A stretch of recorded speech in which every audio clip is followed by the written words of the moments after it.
नमस्कार दर्शकवृन्द, हाम्रो नियमित आर्थिक कार्यक्रम बीज टकमा स्वागत छ। म नवराज चालिसे।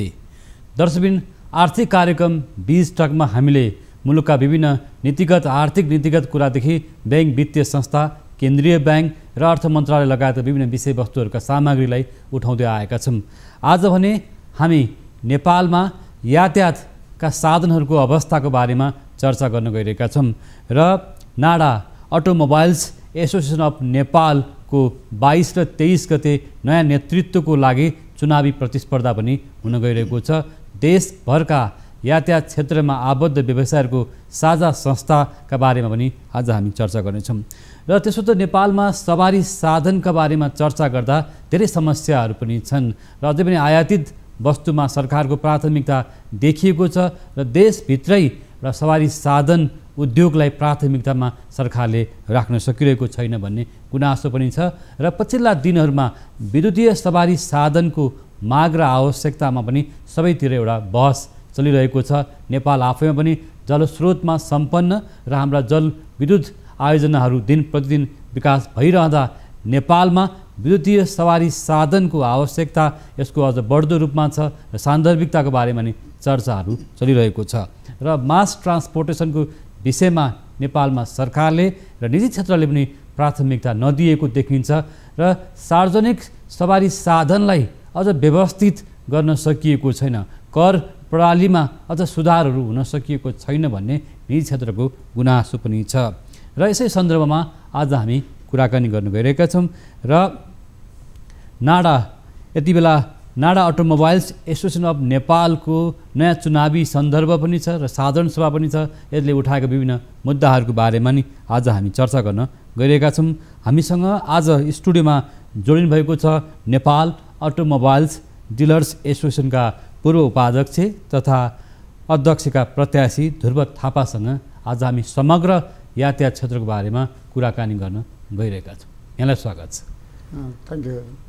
यहाँ लामो समयदेखि एउटा मोपसलमा रहेर एउटा यातायात क्षेत्रमा नाडाको पूर्व उपाध्यक्ष नै भएर काम गरिसक्नु भएको छ। अटोमोबाइल क्षेत्र नजिकबाट बुझ्नुभएको छ। समग्रमा आम नागरिकले बुझ्ने गरी भनिदिनुहोस् कि यति बेला नेपालमा यातायात क्षेत्रको अवस्था के छ, होइन? अथवा 4 पाङ्ग्रे 2 पाङ्ग्रे ठुला मास ट्रान्सपोर्टेसनहरूको अवस्था के छ, सरकारको नीतिगत अवस्थाहरू के छ, निजी क्षेत्रले के कस्ताहरू प्राथमिकताहरूमा राखेका छन्, के छ अवस्था? अहिले समग्रमा यातायातको अवस्था हेर्ने हो भने नेपालको कन्डिसनको हकमा जुन सरकारी नीतिहरू अनुसार अब व्यवसायहरूलाई प्रमोट गर्नुपर्ने त्यो चाहिँ भइरहेको छैन। त्यसले गर्दाखेरि अब यो विभिन्न कारणहरू पनि छन्, जस्तो यो अब यो जुन प्रकोपहरू, यो कोभिडको कारणहरू होस् या सरकारी नीतिहरूको कारण होस्, त्यसले गर्दाखेरि व्यवसाय मैत्री चाहिँ अलिकति बन्न सकेको छैन भनौँ न, सरकारको नीतिको कारणले गर्दाखेरि। अनि यो विभिन्न यो जुन पेन्डेमिकले कारणले पनि अहिले अवस्था अलिकति नाजुक अवस्थामा पुगेको चाहिँ अहिले तत्कालको अवस्था चाहिँ छ। जस्तो हामीले अझै मास ट्रान्सपोर्टेसनमा प्राथमिकता दिन सकिरहेका छौँ। सर्वसाधारण यात्रुहरूले अझै पनि सर्वसुलभ रूपमा सवारी यातायातको साधनको प्रयोग गर्न पाएका छैनन्। यहाँहरू निजी क्षेत्रमा हुनुहुन्छ, यो अवस्थामा तपाईँहरूको ध्यान गएन नि? यसमा अलिकति नवराजी के हुन्छ भने अब सरकारले अब यो हरेक कुरा सरकारलाई दोष दिएर मात्रै पनि हुँदैन। हामीले निजी क्षेत्रले गर्नुपर्ने कर्तव्यहरू पनि हुन्छन् हुन चाहिँ, तर पनि एउटा पोलिसी चाहिँ बन्नुपर्छ क्या। नीतिहरू बन्न सकेन भने भोलि गएर हामीले अब व्यवसाय हामी निजी क्षेत्र भनेको त अब हामीलाई केही फाइदा हुन्छ भने नि त्यसमा लगानी गर्छौँ नि। त्यसमा पोलिसी जुन बनिरहेको छैन, त्यसले गर्दाखेरि यो मास ट्रान्सपोर्टेसनमा हामी निजी क्षेत्र जान सकेका छैनौँ। सरकारको प्रष्ट नीति भइदियो भने हामीले बारम्बार नाडाको तर्फबाट घचके जाइरहेका छौँ। अब सरकारले पनि आफैले पनि गर्न सक्छ मास ट्रान्सपोर्टेसनको लागि त। अब यो रेलवे सेवादेखि लिएर अब ठुला बसहरू चलाउनेदेखि लिएर सरकार आफ्नो क्षेत्रबाट पनि गर्न सक्छ। हामी निजी क्षेत्र पनि त्यसमा तयार छौँ, तर अब त्यसमा प्रष्ट नीति चाहिँ पहिला हुनुपर्छ। किनभने ठुलो इन्भेस्ट गर्नुभन्दा अगाडि त नीति हुनु आवश्यक भयो। त्यो नीति बनिदियो भने हामी त्यसमा लगानी गर्न तयार छौँ र यो जरुरी पनि छ। अब मास ट्रान्सपोर्टेसनमा हामी नगई नहुने अवस्था पनि सिर्जना भइसकेको हो। हामी कहाँ प्राइभेट भेहिकल्सहरू होइन, निजी प्रयोजनका भनौँ न गाडीहरूको आयात चाहिँ बढ्दो देखिन्छ। बैंक वित्तीय संस्थाको त्यसतर्फ कर्जा लगानी भएको देखिएको छ। तर मुलुकभित्रै एउटा भनौँ मास ट्रान्सपोर्टेसनको एउटा अवधारणा विकास गर्ने होइन, एउटा चाहिँ उद्योगहरू खोल्ने अथवा पार्ट्स पूर्जाहरूको एउटा उद्योग खोल्न सकिन्छ, तर आयातको भोल्युम त बढ्यो नि। होइन, आयातको भोल्युम बढ्नु स्वाभाविकै हो। यो त अब एउटा यातायात क्षेत्र भनेको कस्तो भने यो मोबिलिटी हो होइन। यो बिना अब पहिला हिजोका दिनमा के कस्तो थियो भने यसलाई विलासिताको वस्तुको रूपमा लिइन्थ्यो। बाटोघाटो पूर्वाधारहरू, सडकको अवस्था होइन, राजमार्गको अवस्था हेर्नुहोस् हो। सरकारले त अहिले पनि यसलाई विलासिताको वस्तुमै लिएको छ। तर मोबिलिटी अब यस्तो आवश्यकता हो कि यो आधारभूत आवश्यकता परिसक्यो। तपाईँले कुनै अब सवारी साधन बिना तपाईँको जीवनको परिकल्पनै गर्न सक्नुहुन्न। जस्तो अब हामीलाई खाना लाउन आवश्यक छ भने त्यस्तै अब सवारी साधनको आवश्यकता भइसक्यो। यसलाई प्राथमिकतामा राखेर यसलाई हामीले सरकारले पनि त्यही अनुसारको सुविधा दिनुपर्ने हो। तर के हो भने यसलाई खालि कर उठाउने मात्रै यसलाई साधनको रूपमा चाहिँ यातायात क्षेत्रलाई लिएको छ। यसमा पब्लिक ट्रान्सपोर्टेसनमा चाहिँ ध्यान नदिएको हो। जस्तो भने कि हामी राजमार्गमा चल्ने गाडीहरू हुन्छ, मफसलका होइन जिल्लाहरूमा अथवा सहर बस्तीहरूमा चल्ने गाडीहरूको अवस्था हेर्नुहोस् न, पुराना गाडीहरू छन्, एउटा स्तरीय गाडीहरू नचलेको भन्ने गुनासो यात्रुहरूको पनि छ। नाडा जस्तो संस्थाले कमसेकम ठुला ट्रान्सपोर्टेसनहरू होइन, लामो दूरीका छोटो दूरीका राम्रा गाडीहरू राख्ने हो कि, यस्तो पनि ध्यान जानु पर्यो नि त। होइन, नाडा भनेको एउटा त अब खालि एउटा संस्था भयो। यो भित्र हामी इन्भेस्टरहरू हुन्छ, व्यवसायीहरू हुन्छौँ होइन। हामीले पनि गर्न चाहन्छौँ। मैले अघि नै पनि यो कुराहरूमा यहाँलाई जनाइसकेँ। त्यो इन्भेस्ट गर्नु छ भने त्यो इन्भेस्ट गर्नु अगाडि चाहिँ अब पोलिसी बन्नु जरुरी छ कि। इन्भेस्ट गरिसकेर भोलि गएर हामीले अहिले भोगिरहेका छौँ नि न। अब यही अटोमोबाइल क्षेत्रमै एउटा अहिले भर्खर अब कुनै अब हामीले लगानी गरे हुन्छौँ या आयात गरे हुन्छौँ या अब कुनै अब म्यानुफ्याक्चरको लागि या त्यो एसेम्बलको लागि केही फ्याक्ट्री बनाउँछौँ भने त त्यसको लागि त पहिला सरकारको पोलिसी हुनु पर्यो, प्रष्ट नीति हुनु पर्यो, अनि नै हामीले लगानी गर्ने हो। अब प्रष्ट नीति भइदिएन भोलि गएर हामीले अब लगानी गर्दाखेरि कुनै धरापमा पऱ्यो भने त हामी व्यवसाय पनि त्यो चाहँदैनौँ नि त। त्यो हिसाबले पनि सरकारको पहिला नीति बनोस् भनेर हामी कुराएको छौँ। सरकारलाई यस विषयमा नाडाले पनि बारम्बार यो कुराहरूको लागि लबिङ चाहिँ गरिरहेकै अवस्था छ। र मास ट्रान्सपोर्टेसनको हकमा हामी तयार छौँ। हामी निजी क्षेत्रबाट जान यो नाडा पनि यसमा सहयोग गर्न तयार छ। सरकारले प्रष्ट नीति ल्याइदिनु भने हामी अगाडि बढ्न पनि तयार छौँ। कस्तो खालको नीतिको आवश्यकता पर्दछ यसमा? अब त्यही हो, इन्भेस्टको लागि हकमा हो भने भोलि गएर अब के हुन्छ भने कुनै ठाउँमा मास ट्रान्सपोर्टेसनमा त ठुलो लगानी हुन्छ। एउटा अब दुई चारवटा बस या ठुला बसहरू ल्याएर मात्रैको मास ट्रान्सपोर्टेसन त होइन नि त। भोलि गएर एउटा ठाउँमा ल्याउने यहाँ के भइरहेको के छ भने त्यो हुन त अब यो स्वतन्त्र व्यवसाय गर्ने पाउने सबैलाई अधिकार छ। तर पनि अब कस्तो हुन्छ भने धेरै ठुलो लगानी गरे त्यहाँ त्यही क्षेत्रमा भोलि गएर थुप्रो मात्रामा कम्पिटिसन एकदमै अनहेल्दी कम्पिटिसन हुने गरेर। जस्तो मैले उठाउन खोजेको कुरा चाहिँ के भने राजस्व त बढेको छ। जस्तो अहिले पनि कुल राजस्वमा 25% योगदान यहाँकै छ होइन, अटोमोबाइल क्षेत्रको छ र 15-20 लाखले रोजगारी पाएको अवस्था होला। तर के भन्दाखेरि त्यसले व्यापार घाटा नि बढाइरहेको नि त होइन। व्यापार घाटा बढिरहेको छ। विदेशी मुद्रा खर्चेर हामी महँगा गाडी आयात गरिरहेका छौँ। तर देशभित्रै हामी चाहिँ एउटा आत्मनिर्भर हुन सकेनौँ। हामीले एउटा गाडीको पार्ट्सहरू बनाउने अथवा गाडीलाई एसेम्बली गर्ने अथवा हुन्छ नि यस्तो त्यो उद्योगलाई तपाईँहरूको ध्यान गएन। ठुला व्यापारीहरूको पनि ध्यान गएन, व्यवसायहरूको पनि ध्यान गएन। नाडा जस्तो संस्थाले अबको दिनमा देशभित्रै उद्योगहरू खोल्ने र ध्यान जानुपर्ने होइन र? यहाँले राम्रो कुरा गर्नुभयो। अब यसमा अहिले अब भर्खर मात्रै सुरुवात भएको छ। एउटा सकारात्मक एउटा मानौँ अहिले एसेम्बल उद्योगहरू चाहिँ नेपालमा बिस्तारै टु व्हिलरको सुरु भइसकेको छ। अब केही इलेक्ट्रिक भेहिकलको पनि सुरु हुँदैछ। त्यो एउटा सकारात्मक पक्ष पनि हो। यसमा पनि अघिकै कुरा आउँछ, एउटा स्पष्ट नीति भइदियो भने हामीलाई काम गर्न सजिलो हुन्थ्यो।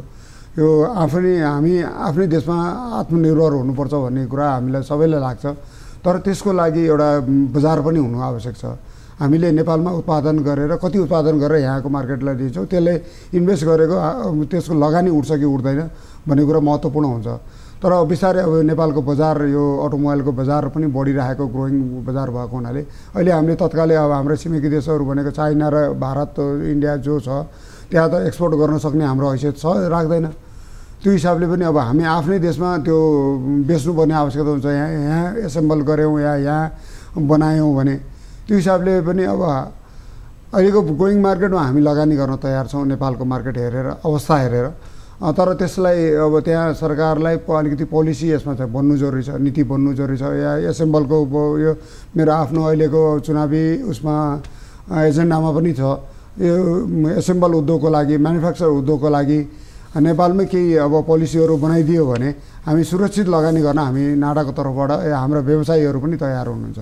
जस्तो नेपालमा पछिल्ला दिनहरूमा विद्युतीय सवारी साधनको पनि एउटा माग आवश्यकता पनि बढ्दो रूपमा गएको देखिन्छ कि नेपालमा विद्युतीय सवारी साधनको उत्पादन यसको बजारीकरणको अवस्था कस्तो देख्नुहुन्छ? नेपालमा सबैभन्दा बरु यो ग्यासोलाइन इन्जिन भनेको पेट्रोल डिजलको भन्दा विद्युतीय सवारी साधनको यो भोलि गएर यसको मार्केट पनि राम्रो छ, सम्भावना पनि बढी छ। जस्तो अहिले पेट्रोलियम पदार्थको मूल्य बढ्दो रूपमा छ, विश्व बजारमा पेट्रोलियम पदार्थको प्राइस बढेको छ होइन। हामीले फेरि भनौँ न तेस्रो मुलुकबाट आयात गर्नुपर्छ, विदेशी मुद्रा पनि गइरहेको छ नि त, जुन चाहिँ हाम्रो नेपाल आयल निगमको पनि बाट थाहा हुन्छ त्यो कुरा। एउटा वैकल्पिक सवारी साधनमा हामीले सोच्नुपर्ने बेला भयो, हामी कहाँ ऊर्जाको भनौँ न एउटा विद्युतीय ऊर्जा भने जलविद्युतबाट प्राप्त भइरहेको छ, त्यसतर्फ यहाँहरू जस्तो व्यवसायहरू नाडा जस्तो संस्थाहरूले होइन अथवा हाम्रो निजी क्षेत्रको ध्यान चाहिँ जान सकेन किन? होइन, निजी क्षेत्रको ध्यान पनि यसमा पुगेको छ। अब सरकारको ध्यान पनि अहिले पछिल्लो क्रममा चाहिँ विद्युतीय सवारी साधनमा पुगेको छ। यो नेपाल मात्रै होइन, ग्लोबल्ली गएको छ। अब सबै देशहरूले सबै लगभग संसारका सबै म्यानुफ्याक्चरर यो गाडी म्यानुफ्याक्चररहरूले यसतर्फ अहिले जोड दिइसकेका छन्। अब कतिपय युरोपियन देशहरूमा त झन्डै अब 2025 देखि 2030सम्म यो ग्यासोलाइन इन्जिन भन्छ त्यो जुन अब पेट्रोल डिजलबाट चल्ने उहरू त्यो उत्पादनै गर्न नपाउने बनाइसक्यो। नेपालले पनि 2088सम्म यसलाई त्यसपछि आयात गर्न नपाउने बनाइसकेको छ। त्यो एउटा अब विद्युतीय सवारी साधनलाई प्रमोट गर्नुपर्छ भनियो। विद्युतीय मात्रै होइन, नेपालको लागि त अझ विद्युतीय भन्दा पनि अब हाइड्रोजन फ्युलबाट उत्पादन हुने गाडीहरू बन्न सुरु गरिसकेका छन्, कतिपय कम्पनीहरूले बनाइ पनि सकेका छन्। अब त्यसको लागि नेपाल त्यतातर्फ जानुपर्छ र यसमा बिस्तारै हामी पनि अब त्यसमा अगाडि बढेका छौँ। अहिले अब विद्युतीय सवारी साधनहरू हामीले आयात गर्न पनि थालेका छौँ। यसमा यो चासो आम चासोको विषय मात्रै एउटा तपाईँ हाम्रो यो स्वास्थ्यको पनि एउटा र पर्यावरणको कुरालाई पनि यसमा जोडिएको छ, वातावरणीय मैत्री छ होइन। त्यो हिसाबले पनि हामीले पनि प्रमोट गरेछौँ। अब सरकारले पनि त्यो अहिलेको नयाँ नीति चाहिँ जे होस् अलिकति त्यो वातावरण मैत्री र यो विद्युतीय सवारी साधन मैत्री नै बनाएको छ। जस्तो यहाँहरू बिच पनि एउटा एक किसिमको प्रतिस्पर्धा पनि देखिन्छ, अटोमोबाइल्स डिलर एसोसिएसनको पनि एउटा चुनावी एउटा माहौल पनि छ होइन। अब कसले के एजेन्डा ल्याउने भन्ने पनि हुन्छ। मुलुक प्रादेशिक संरचनामा गइसकेको छ। मफसलमा हाम्रो सवारी साधनहरूको अवस्था, हाम्रा सडक बाटोघाटो पूर्वाधारहरू र बजारको अवस्थालाई कसरी हेर्नुभएको छ?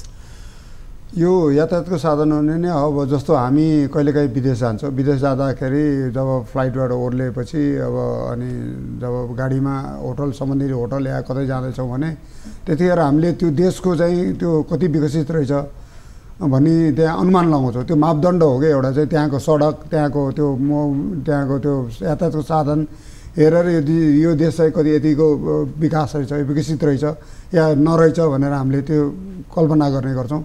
त्यो एउटा भनेको एउटा विकासको मापदण्ड हो यो यातायातको साधन बाटोघाटो भनेको चाहिँ।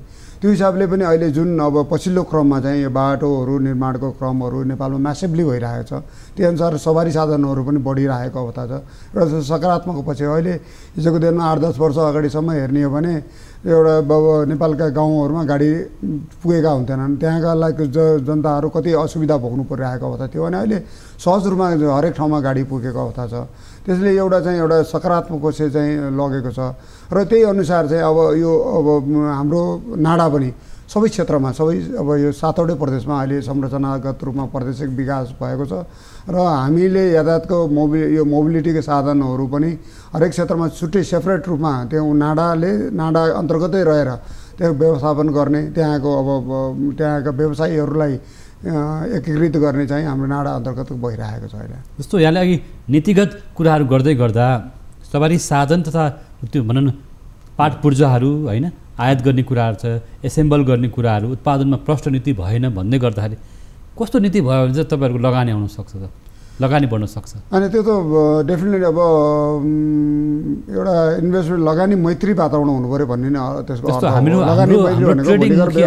हाम्रो निजी क्षेत्रको एउटा के देखिन्छ नेपालमा भने अब यहाँ भनौँ न काठमाडौँकै कुनै कुराहरू गर्दाखेरि एउटा व्यापारिक घरानियाहरू के देखिन्छ ट्रेडिङमा रमाइरहेको देखिन्छ, आयातमुखी के र राज्य सरकार पनि के छ आयातबाट चाहिँ कर उठिरहेको छ नि त, राजस्व उठिरहेछ, तर देशलाई त खास केही छैन, रोजगारी भएन, नयाँ उद्योगहरू अगाडि आउन सकेन।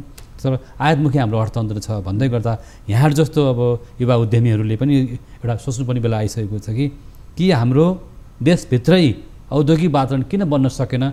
यो तपाईँ मार्फत सबै निजी क्षेत्रलाई प्रश्न हो। यो लगानी मैत्री वातावरण नबन्ने एउटा चाहिँ दुईवटा कुरा यसमा निर्भर छ। एउटा चाहिँ के छ, निजी क्षेत्रको चाहना पनि हुनु पर्यो नि, निजी क्षेत्रको आयातबाट चाहिँ उहाँलाई मुनाफा बढी भइरहेको छ नि त, होइन? होइन त्यो सरकारको चाहना पनि त्यही हो। मैले भन्नु त्यो लगानी मैत्री वातावरण नहुनु, लगानी मैत्री वातावरण किन बनाइएन भन्दाखेरि आयातबाटै हामी त्यो परनिर्भरता त्यसबाट हामी भइरहेको छ, राम्रो आम्दानी भइरहेछ। झन्डै अब 1/3 जसो राजस्व त त्यहीँबाट जेनेरेट भइरहेछ सरकारलाई। निजी क्षेत्र पनि त्यही रमाइरहेको देखिन्छ, लगानी मैत्री वातावरण ब्याङ्क पनि त्यही रमाएको देखिन्छ, ब्याङ्कको कर्जा पनि त्यहीँबाट गएको देखिन्छ। उद्योगमा औद्योगिक क्षेत्रमा भन्दा पनि होइन, उद्योगमा नजाने अनि गाडी अटोमोबाइल क्षेत्रमा ब्याङ्कको कर्जा पनि बढी प्रभाव भएको देखिन्छ र त्यही क्षेत्रका व्यवसायहरूले बढी आर्जन गरेको पनि देखियो, तर उद्योगमा उहाँहरूको लगानी देखिएन। उद्योगमा नजानुको कारण एउटा लगानी मैत्री वातावरण बनाए सरकारले बनाइदिएन, अर्को बजार नभएको कारणले त्यो दुईवटा कारण चाहिँ छ अहिले। ल एउटा कुरा भन्नुहोस् त, तपाईँ यति बेला अध्यक्षमा दाबी गर्नुभएको छ, मफसलबाट एउटा सङ्घर्षदै आउनुभएको छ होइन? अबको दिनमा यसको औद्योगिक क्षेत्र, यो सवारी साधनको औद्योगिकरण र यसको विकल्पमा जाने एउटा भनौँ न विद्युतीय सवारी साधन जस्ता कुराहरूमा तपाईँहरूको प्राथमिकता के त, एजेन्डा के त? होइन, मेरो विशेष रूपमा म र मेरो टिमको यो अब चुनावी दौरानमा मैले विद्युतीय सवारी साधनदेखि लिएर अटोमोबाइल क्षेत्रलाई चाहिँ प्रमुख प्राथमिकता राखेको छु। सरकारसँग लबिङ गर्ने कुरामा अहिले व्यवसाय मैत्री भएको छैन भन्ने हामीले भनिरहेको छ, नाडाले पनि भनिरहेको छ होइन? अब त्यसको लागि पनि अब हामीले हामी सधैँ परनिर्भर भएर पनि हुँदैन। अब नेपालमा पनि एसेम्बल पनि हुन थाल्नुपर्छ, बिस्तारै म्यानुफ्याक्चर यहीँ बन्ने क्रम पनि सुरु हुन्छ, त्यो पछि सहायक उद्योगहरू पनि खोल्छ। त्यो हिसाबले हामीले नाडाले पनि त्यसमा लबिङ गरिरहेको अवस्था छ अहिले पनि। तर हाम्रो पछाडिको जो नयाँ कार्यसमिति आउँछ त्यसमा पनि हामीले प्रमुख प्राथमिकता राखेको भनेको एसेम्बलको लागि पनि र यसै गरी नेपालमा उत्पादनको लागि पनि हामीले गरेका छौँ। काठमाडौँभन्दा बाहिरका मफसलका जिल्लाहरू प्रदेशहरूको अवस्था के छ? हजुर, काठमाडौँभन्दा बाहिर रहेका भनौँ न प्रादेशिक जिल्लाहरू अथवा प्रादेशिक तहमा होइन, बाहिरको मफसलको अवस्था चाहिँ के छ? त्यहाँको समस्या के छन्? व्यवसायको समस्या पनि के छ? व्यवसायको समस्या त अब अहिलेको स्थिति भने नाडामा झन्डै पहिला 1 वर्ष अगाडिसम्म 950 मात्रै सदस्य थिए, आजको दिनमा आएर झन्डै 3200 सदस्यहरू बन्नुभएको छ। त्यसमा पनि झन्डै 65% अहिले मफसलबाट हुनुहुन्छ, भनेको 35% काठमाडौँबाट हुनुहुन्छ। अब सबै समग्र क्षेत्रलाई समेटेर लैजानुपर्ने हुन्छ। मफसलको आवाज पनि हामीले केन्द्रले सुन्नुपर्ने अवस्था चाहिँ अहिले आएको छ। मैले पनि म एउटा मफसलबाट आएको व्यवसाय हुनाले मलाई मफसलका व्यवसायहरूको समस्याबारे थाहा छ। एउटा जनरल लेभलको व्यवसायबाट म आएको हुनाले मलाई जनरल व्यवसायहरूको पनि थाहा छ र आज आयातकर्ताको रूपमा म आफू उभिएको छु। त्यो आयातकर्ताले भोग्नु परेको पीडा पनि मलाई थाहा छ। त्यसकारण समग्र एड्रेस गर्नलाई भोलिको दिन सरकारसँग लबिङ गर्नलाई, हरेक पक्षको लबिङ गर्नलाई मेरो एउटा टिम म आफू पनि सक्षम छु। त्यो हिसाबले पनि मैले अहिले यो नाडाको उम्मेदवारीको लागि पनि मैले अगाडि बढाए हो। र अहिले जुन अब मफसलका प्रमुख समस्या भनेको के छ भने जुन व्यवसायीहरू मफसलबाट काम गरिराख्नु भएको छ उनीहरूको भोइस चाहिँ नाडाले सुन्दैन र नाडाले नसुनिसकेको अवस्थामा सरकारसम्म पनि पुग्दैन। अब हामीले इम्पोर्टरहरू त गाडी मात्रै हुँदैन, इम्पोर्टर भनेको अब अरू लुब्रिकेन्ट्सका नि हुन्छ, टायरका नि हुन्छन्, अरू विभिन्न क्षेत्रका हुन्छन्, डिलरहरू छन्, तिनीहरूका धेरै समस्याहरू छन्। ती समस्याहरू चाहिँ नाडाले सुन्ने अवस्था चाहिँ मफसलबाट आएको छैन। अब ती समस्याहरूलाई अब सरकारसम्म पुर्याउने काम चाहिँ अबको हाम्रो कार्यसमितिले चाहिँ गर्नेछ। यसको लागि प्रादेशिक सरकारसँग अथवा स्थानीय तहसँग अथवा सङ्घीय सरकारसँग तपाईँहरू कसरी लबी गरिरहनु भएको छ? अथवा तपाईँहरूको एउटा भनौँ न त्यसमा दबाब कस्तो छ? अहिले दबाब चाहिँ त्यही मैले अघि पनि भने दबाब पुग्न सकेको छैन। नाडाकोले खालि अब एउटा के छ भने अब संरचनागत रूपमा पनि नाडा कस्तो भइदियो भने विगतदेखि नै हामीले भोगिरहेको एउटा सीमित उसमा व्यवसायीहरू मात्र नाडा घुमिराख्यो। कहिले पनि एउटा जनरल व्यवसायीहरू त्यसमा नेतृत्व गर्ने अवस्था चाहिँ आएन। त्यो हिसाबले त्यसको भोइस पनि त्यहाँ सरकारसम्म पुग्न सकेन।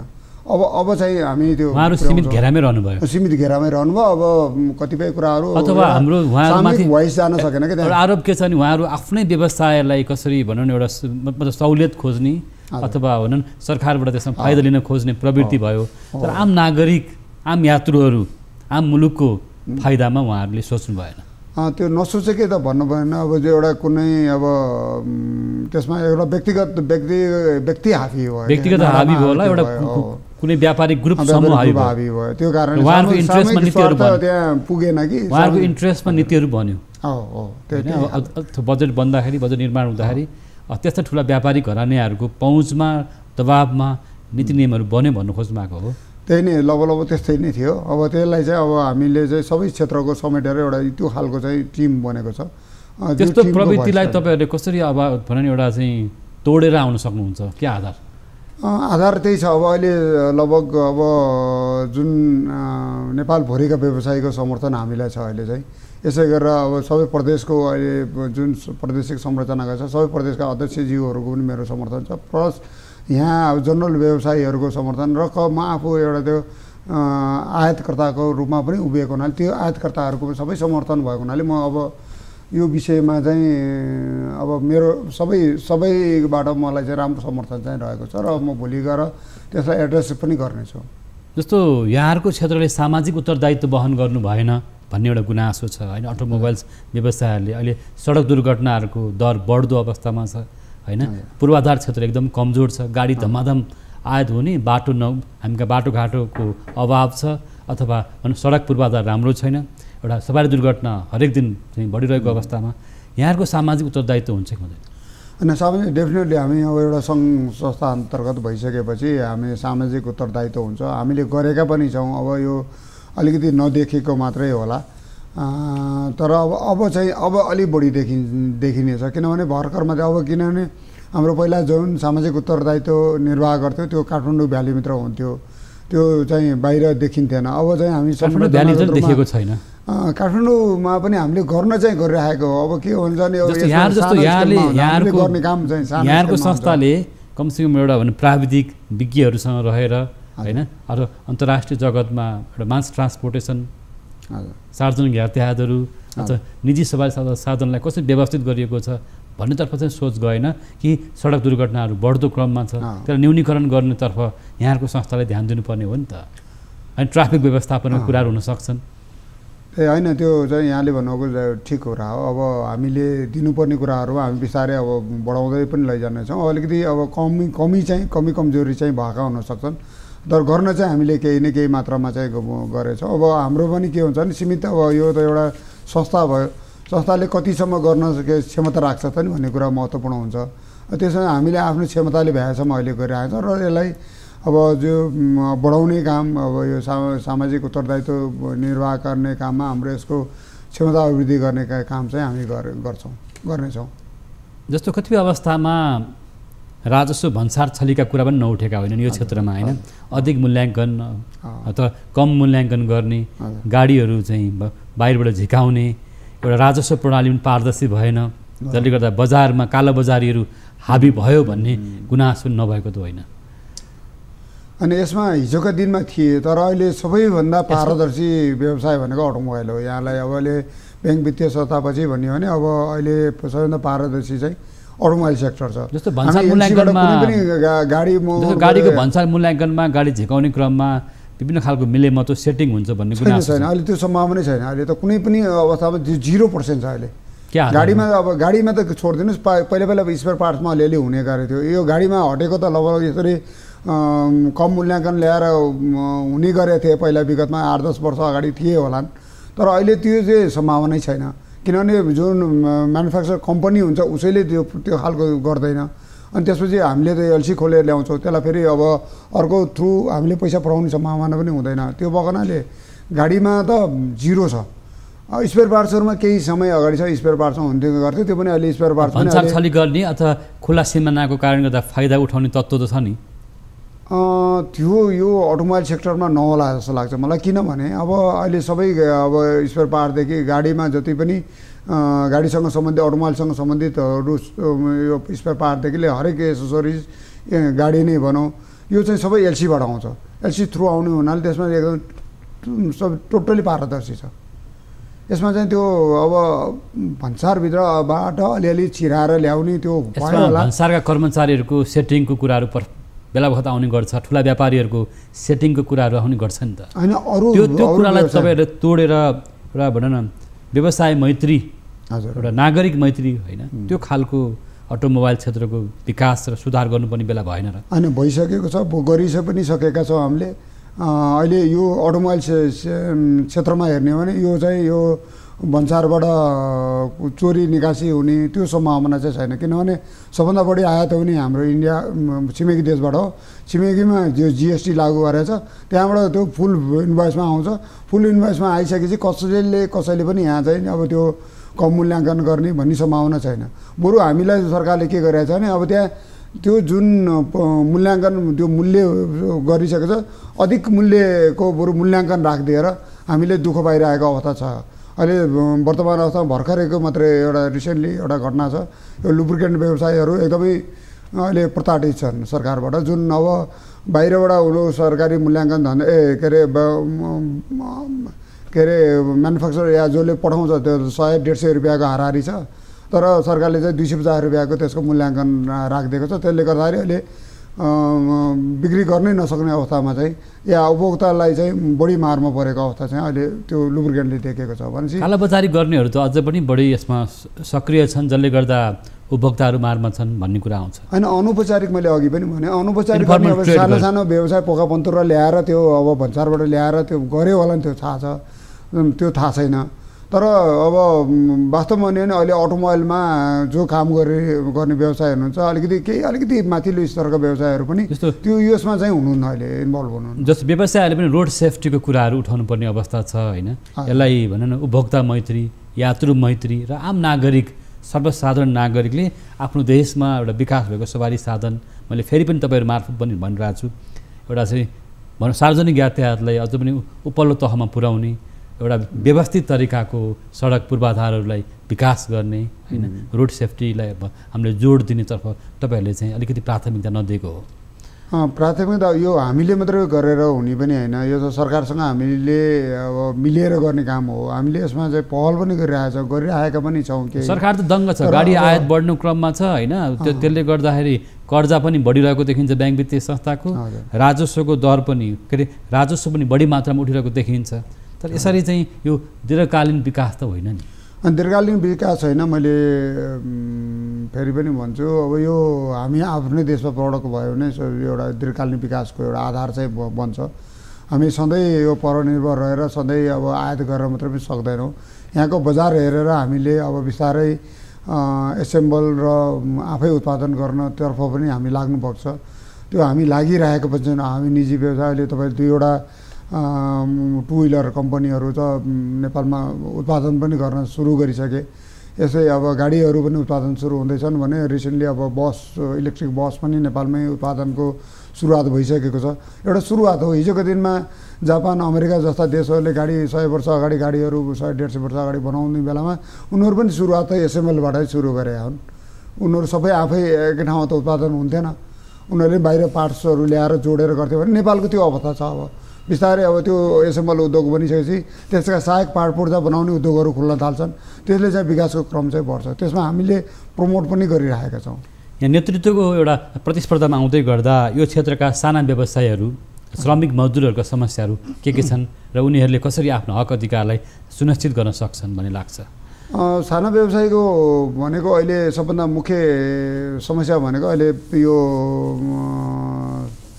यो मूल्याङ्कन, भन्सारको मूल्याङ्कनको कुरा होस् या अब सरकारले बनाउने नीति नियमहरूमा उहाँहरूको एप्रोच साना व्यवसायको कुरा भोइसहरू नपुगेको अवस्था छ। समस्या भनेको त्यहाँ नै छ। मफसलका व्यवसायीहरूको अब केन्द्रसँग केही अब केन्द्रीय व्यवसायीहरूसँग केही गुनासोहरू छन्, तीलाई समग्रलाई समेटेर अहिले एड्रेस गर्नुपर्ने अवस्था छ। त्यो हिसाबले पनि अब आउने हाम्रो जुन नेतृत्व हुनेछ त्यसलाई चाहिँ समग्र रूपमा हामीले एड्रेस गर्ने प्रयास गर्नेछौँ। यो उहाँहरूको भोइसलाई हामीले सरकारसम्म हामीले आफैले गर्ने त केही पनि होइन, नाटाले त्यो आवाज चाहिँ सरकारसम्म पुर्याउने, त्यसको ऊ चाहिँ यो समस्या छ है, यसलाई चाहिँ हेरिदिनु पऱ्यो भनेर सरकारसम्म लबिङ गर्ने काम चाहिँ नाडाको रहनेछ। त्यो अबको कार्य समितिले चाहिँ त्यो गर्नेछ। अन्त्यमा के भन्न चाहनुहुन्छ? अन्त्यमा अब म एउटा अब अहिले नाडाको उम्मेदवारको रूपमा पनि छु, यो अध्यक्षको उम्मेदवार छु। त्योसँगै मसँग 17 जनाको एउटा टिम पनि छ जुन हरेक सेक्टरबाट समेटिएका साथीहरू हुनुहुन्छ। सबै एउटा के अरे समावेशी टिम मेरो छ। यसमा इलेक्ट्रिक भेहिकलको व्यवसाय, गाडी, लुब्रिकेन्ट्स, आयातकर्ता, यसै गरेर पुरानो व्यवसायदेखि नयाँ जेनेरेसनका व्यवसायीहरू पनि हुनुहुन्छ, डिलर्स पनि यसमा समेटिएका हुनुहुन्छ। भोलिको भोइस भनेको हामी यो सबै भोइस चाहिँ हामी केन्द्रमा पठाउने, यसै गरेर सरकारसम्म पुर्याउने यो खालको टिम चाहिँ हाम्रो छ।